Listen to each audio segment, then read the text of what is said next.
Hello friends, Shashi Agarwal channel के अंदर मैं doctor Shashi Agarwal welcome you all. तो आज का जो हमारा सब्जेक्ट है बिजनेस एनवायरनमेंट है और जिसके अंदर हम लोग कर रहे हैं मैक्रो वेरिएबल्स और उनके अंदर ट्रेंड क्या है। तो this topic is very important, this topic is very relevant for Indian economy. तो इसके अंदर जो मेजर मैक्रो वेरिएबल्स हैं उनको मैंने यहाँ पे लिया है ताकि आप लोग एग्जाम के अंदर इसको अच्छे तरीके से लिख सको। अगर आपको मेरा ये एफर्ट सही लगता है तो इस वीडियो को लाइक कीजिए, शेयर कीजिए तथा मेरे चैनल शशि अग्रवाल को सब्सक्राइब कीजिए अगर आपने नहीं किया हुआ। तो सबसे पहले हम थोड़ा बहुत इंडियन इकोनॉमी के बारे में जानते हैं कि इंडियन इकोनॉमी मिक्स्ड इकोनॉमी है। मिक्स्ड इकोनॉमी का मतलब है कि इसके अंदर पब्लिक सेक्टर भी एग्जिस्ट करता है, प्राइवेट सेक्टर भी एग्जिस्ट करता है। तो यहाँ पे मिक्स्ड इकोनॉमी की वजह से पब्लिक और प्राइवेट दोनों इकोनॉमिक एक्टिविटीज के अंदर कंट्रीब्यूशन करते हैं। जब हमारा देश 1947 में आजाद हुआ तो उसके बाद हमें जो हमारी इंडियन इकोनॉमी को डेवलप करने के लिए 5 ईयर प्लानिंग जो थी, प्लानिंग इकोनॉमिक मॉडल अडॉप्ट किया गया और जिसके ऊपर गवर्नमेंट का ही कंट्रोल था। और उसी तरह क्या था कि बहुत सारे इकोनॉमी को इम्प्रूव करने के लिए बहुत सारे रिफॉर्म्स 91 के अंदर किए गए, जिसके अंदर था लिबरलाइजेशन, प्राइवेटाइजेशन एंड ग्लोबलाइजेशन। तो लिबरलाइजेशन से क्या हुआ कि हमारी जो इकोनॉमी थी वो मार्केट ओरिएंटेड पॉलिसी की तरफ शिफ्ट हो गई, जिससे लोगों को प्राइवेट इन्वेस्टमेंट के अंदर इनकरेजमेंट हुई कि प्राइवेट इन्वेस्टमेंट करनी है। और उसी तरह ग्लोबलाइजेशन की तरफ भी जो है कनेक्ट हो गई पूरी दुनिया के साथ और कंपटीशन भी इन्हांस हो गया, जिससे क्या है कि क्वालिटी इन्हांस हो गई। India has firmly established in the top 5 economies of the world. Its rising growth rate, large population और इंडस्ट्रियल और सर्विस सेक्टर ने इसको फ्यूचर ग्लोबल इकोनॉमिक लीडर के रूप में जो है एस्टेब्लिश किया है। अगर हम रिसेंट डाटा की बात करें, आईएमएफ के एस्टिमेट के मुताबिक इंडिया जो है फोर्थ और सिक्स लार्जेस्ट इकोनॉमी है ग्लोबल वाइज। अगर हम परचेजिंग पावर पैरिटी के हिसाब से देखें तो ये third largest economy in the world है after China and United States. Per capita income के अंदर जो है कि ये इंडिया का जो रैंक है दैट इज 149। इसमें हम साथ में समझेंगे मैक्रो ट्रेंड्स, मैक्रो वेरिएबल्स और उसके अंदर जो रीसेंट ट्रेंड है। तो सबसे पहले है पॉपुलेशन। देखो सबसे पहले क्या था कि जो चाइना थी दैट वाज द नंबर 1, वो सबसे ज्यादा मोस्ट पॉपुलेटेड कंट्री थी, लेकिन इंडिया ने उसको सरपास कर दिया 2023 के अंदर। तो India has one of the largest population in the world और plays a major role in shaping its economy and society. India की जो पॉपुलेशन है that is estimated to be over 1.46 billion, maintaining its position as world's most populous country. और यहाँ पे हम देखते हैं कि जो पॉपुलेशन का ग्रोथ रेट है 0.87 से लेके 0.89 के बीच में है। तो यहाँ पे हम देख सकते हैं कि इंडिया जो है इसकी जो पॉपुलेशन है वो 1.7 बिलियन तक जा सकती है। अगर हम बात करें कि 17% ऑफ द वर्ल्ड्स पॉपुलेशन जो है हमारी इंडिया के अंदर रहती है।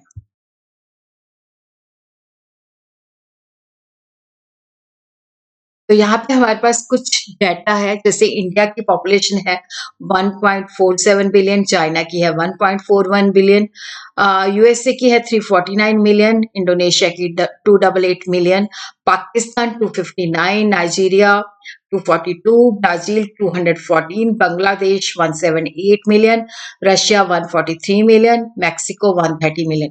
तो ये टॉप 10 कंट्री की जो पॉपुलेशन है वो वर्ल्ड की 50% पॉपुलेशन है। हम देखते हैं जीडीपी ग्रोथ। इंडिया का जो जीडीपी ग्रोथ है has shown dynamic and fluctuating trend, मतलब कि इसके अंदर लगातार चेंजेस हो रही हैं।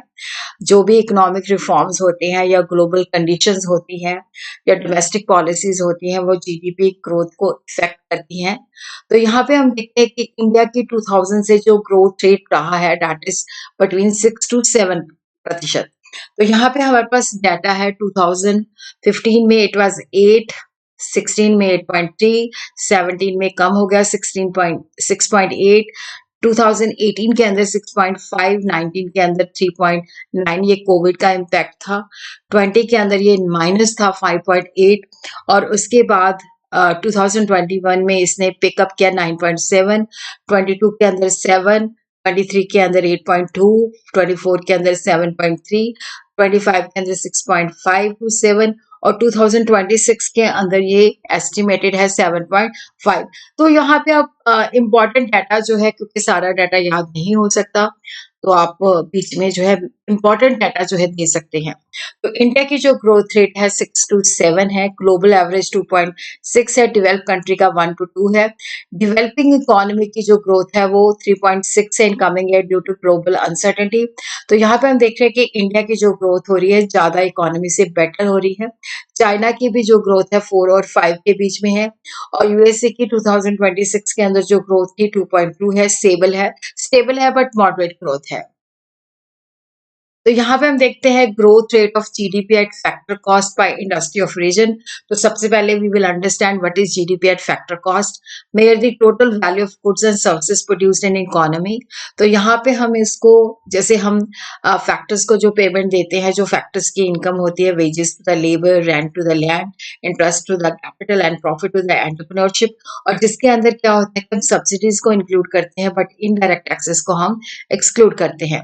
इंडस्ट्री ऑफ रीजन का मतलब होता है कि different sectors of the economy जहाँ पे प्रोडक्शन होती है। प्राइमरी सेक्टर जिसके अंदर एग्रीकल्चर, फॉरेस्ट्री, फिशिंग, माइनिंग आ जाती है। मैन्युफैक्चरिंग सेक्टर, सेकेंडरी सेक्टर जिसके अंदर manufacturing, construction, electricity and gas आ जाता है। टर्शियरी सेक्टर जो कि सर्विस सेक्टर के नाम से जाना जाता है, trade, transport, banking, IT, education and health care आ जाता है। तो यहाँ पे हम देखते हैं कि जो एग्रीकल्चर की ग्रोथ है दैट इज 3% जो कि स्लो ग्रोथ है। इंडस्ट्री की जो ग्रोथ है 6% है, मॉडरेट ग्रोथ है। और सर्विस सेक्टर जो है तेजी के साथ ग्रो कर रहा है 8%। तो डिफरेंट सेक्टर्स का जो जीडीपी के अंदर शेयर है, प्राइमरी सेक्टर का 16 to 19 है, सेकेंडरी सेक्टर का 25 to 30 है, और टर्शियरी सेक्टर का सबसे ज्यादा है 55 to 60 है। तो यहाँ पे हम दूसरे देशों के साथ भी इसको कंपेयर कर सकते हैं कि जैसे इंडिया का प्राइमरी, सेकेंडरी और टर्शियरी का सबसे ज्यादा है। तो यूनाइटेड स्टेट का प्राइमरी के अंदर 1 to 2 है, और इंडस्ट्री के अंदर 18 to 20 है, और टर्शियरी के अंदर 75 to 80 है। चाइना का 6 to 7 प्राइमरी के अंदर है, सेकेंडरी के अंदर काफी ज्यादा है 38 to 40 है, और टर्शियरी के अंदर 52 55 है। ब्राजील का प्राइमरी के अंदर 5 to 6 है, सेकेंडरी के अंदर 20 से लेकर 22 तक है, और टर्शियरी के अंदर 70 से लेकर 75% तक है।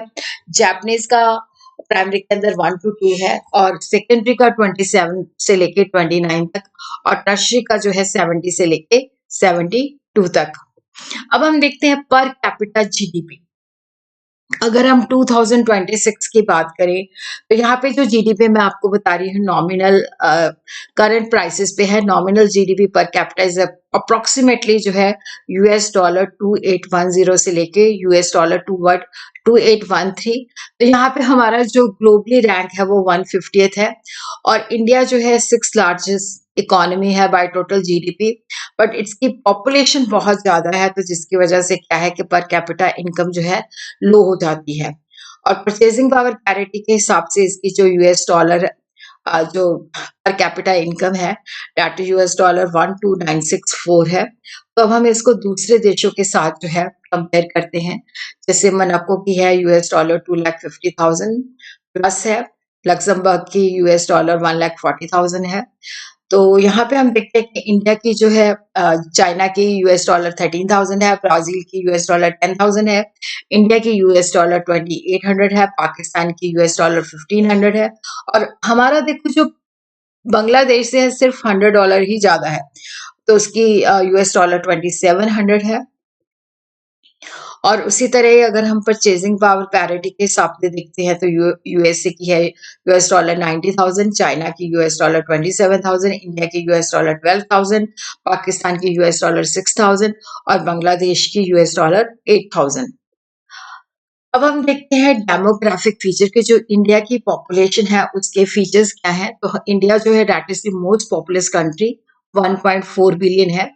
और ये लेबर फोर्स ज़्यादा, क्योंकि पॉपुलेशन ज़्यादा है तो लेबर फोर्स भी यहाँ पे ज़्यादा अवेलेबल है, जिससे रिसोर्सेज के ऊपर बहुत ज़्यादा प्रेशर पड़ता है।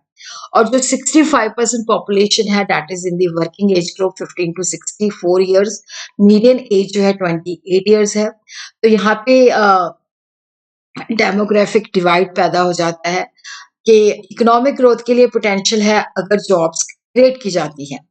और उसी तरह क्या होता है कि अगर जॉब्स क्रिएट की जाती है तो यहाँ पे चिल्ड्रन और एल्डरली का जो प्रेशर है, क्योंकि पॉपुलेशन जो है यंगर एज की ज़्यादा है, तो वर्किंग पॉपुलेशन के ऊपर कम प्रेशर पड़ेगा और ये इकोनॉमिक प्रोडक्टिविटी के लिए भी बेटर है।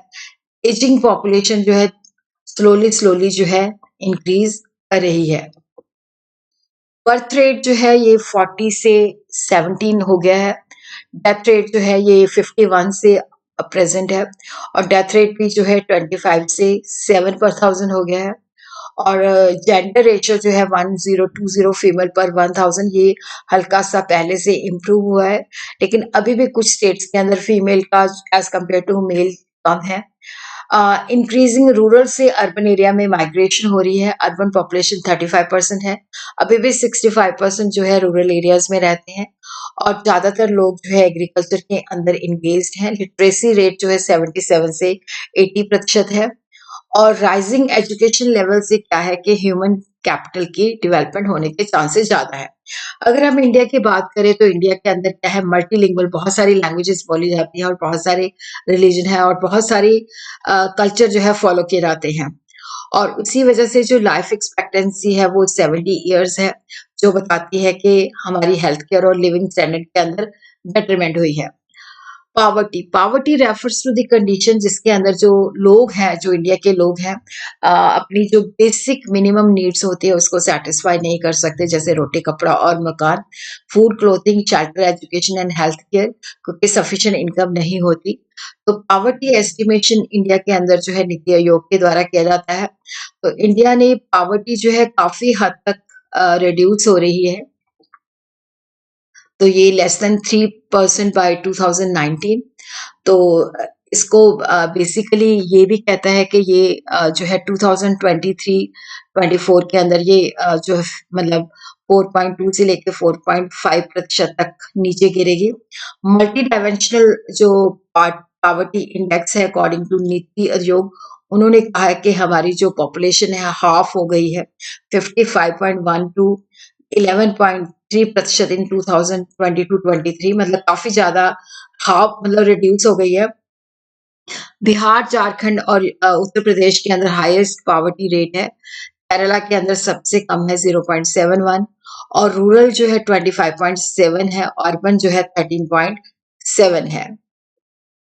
अनएम्प्लॉयमेंट, देखो जैसे अदर इकोनॉमिक और नॉन इकोनॉमिक इंडिकेटर्स होते हैं, तो बेरोजगारी से भी हमें पता चलता है कि इकोनॉमी की हेल्थ कैसे है, क्योंकि उन्हीं से ही क्या होता है कि लोगों की फाइनेंशियल कंडीशन के बारे में पता चलता है।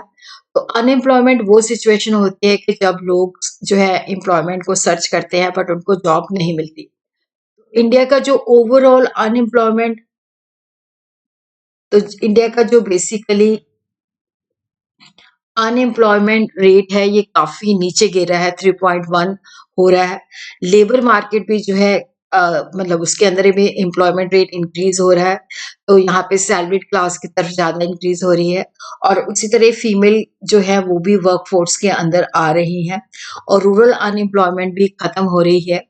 और उसी तरह जो यूथ 15 टू 19 है उसके अंदर अनएम्प्लॉयमेंट का रेट जो है काफी हाई है, डेट इज 9.9% है। और यहाँ पे rural unemployment continue to stay low with reports indicating a rate around 2.4 to 3.9, जिसके अंदर स्ट्रांगली जो रूरल लेबर अब्जॉर्प्शन है वो हो रही है। अर्बन अनएम्प्लॉयमेंट हायर है एज कम्पेयर टू रूरल, तो यहाँ पे ये 6.5 टू 6.7 है। यूथ अनएम्प्लॉयमेंट जो है drop to 9.9, first time in, पहले ये मतलब पहले ये रेट ज्यादा था, अब ये 9.9 हो गया है। Rural female unemployment was low 2.1 and urban female unemployment जो है उसके अंदर भी डिक्लाइन टू 9.1 है। अब देखते हैं इंडिया के अंदर literacy rate, illiteracy, the rate of literacy of population of a country is a good measure to evaluate the economic and social health. तो 2023 और 24 के अंदर literacy rate stands eight approximately 80.9%, जिससे 2011 में इट वाज 74%, फिर ये 77 हुआ, तो अब ये 77 से 80.9 तक है। और मिजोरम के अंदर जो लिटरेसी रेट है वो 18.2 है, तो leading edge the most literate state. ये जो डेफिनेशन है लिटरेसी की, इसके अंदर कोई भी बच्चा जो 7 साल का है या उससे अबव का है, जो रीड भी कर सकता है, राइट भी कर सकता है, समझ भी कर सकता है। मेल लिटरेसी 87.2 है, फीमेल लिटरेसी 74.6 है, अर्बन लिटरेसी 88.9 है और रूरल जो है 77.5 है। टॉप स्टेट्स है मिजोरम, लक्षद्वीप एंड केरला। लोएस्ट जो है Andhra Pradesh 72.6 along with the Bihar. Global literacy rate for all people ages 15 and above is 86.3, mail 90% है, फीमेल 82.7 है। यूएसए के अंदर ये 99% है, चाइना के अंदर ये 97 है और पाकिस्तान के अंदर ये 62 है। अब हम देखते हैं इन्फ्लेशन। जनरल प्राइस लेवल के अंदर जब लगातार वृद्धि होती है तो उसको हम इन्फ्लेशन कहते हैं, तो जिससे लोगों की परचेजिंग पावर जो होती है कम हो जाती है। मॉडरेट लेवल में inflation is good for economic growth. India के अंदर इसका जो रहा है 4.6 रहा है। रिजर्व बैंक ऑफ इंडिया इसको मैनेज करती है, तो उनका टारगेट होता है कि इन्फ्लेशन जो है इकोनॉमी के अंदर कितनी होनी चाहिए। इन्फ्लेशन जो है that is necessary for economic growth, but high inflation जो होती है क्योंकि परचेजिंग पावर कम हो जाती है, तो जिससे कंज्यूमर को ये बैडली इफेक्ट करती है, लो इनकम ग्रुप्स। तो इन्फ्लेशन के अंदर जो इन्फ्लेशन कंज्यूम मतलब इंक्रीज करती है food prices, fuel cost, global economic conditions. Recent inflation rate जो है ये 2020 के अंदर 6.2, 2021 के अंदर 5.5, 2022 के अंदर 6.7, ये high due to global factors. 2023 के अंदर 5.4 और 4 और 5 के अंदर 5%, तो मॉडरेटिंग है।